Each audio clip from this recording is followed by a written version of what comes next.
नई बहू की परछाई। Part second. रिया के परिवार को लगा कि शादी के बाद बहू बदल गई है। पहले शर्मीली और सीधी सादी रिया अब अचानक बहुत आत्मविश्वासी, यहां तक कि कभी कभी डरावनी हो गई थी। वो रात को घर के सभी शीशों को ढक देती। मंदिर में पूजा के समय अगरबत्ती की खुशबू से उसका चेहरा सख्त हो जाता। और सबसे अजीब, जब वह आईने में देखती तो कुछ पलों के लिए उसका प्रतिबिंब हिलने लगता, जैसे कोई दूसरा चेहरा उसमें कैद हो। पहला शिकार, एक रात नौकरानी ने ऊपर वाले शीशों वाले कमरे से अजीब आवाज सुनी, जैसे किसी औरत की चीख। वह देखने गई तो दरवाजा आधा खुला मिला। अंदर झांकते ही उसने देखा, नकली रिया शीशे से किसी और परछाई को बाहर खींच रही थी। अगले दिन वह नौकरानी लापता हो गई।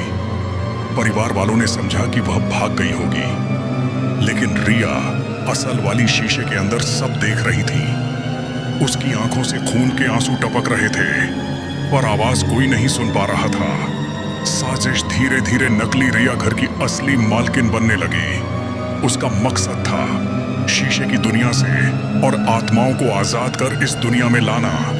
हर गायब होता इंसान शीशे के अंदर कैद हो जाता और बाहर उसकी जगह कोई दूसरा रूप निकल आता। डरावना मोड़, रिया के पति ने नोटिस किया कि उसकी पत्नी अब कभी सोती नहीं। आधी रात को वह शीशे में घूरते हुए खुद से बातें करती। एक रात उसने धीरे से सुना, अभी 3 आत्माएं और फिर यह घर पूरी तरह हमारा।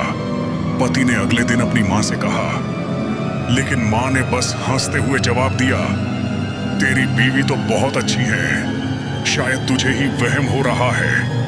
लेकिन मां की आंखें भी पल भर के लिए शीशे जैसी चमकी। असली रिया की कोशिश, शीशे में कैद रिया ने अपनी उंगलियों से शीशे पर खून से लिखा, मैं असली हूं, मुझे बचाओ। लेकिन यह लिखा हुआ सिर्फ उसका पति ही देख पाया।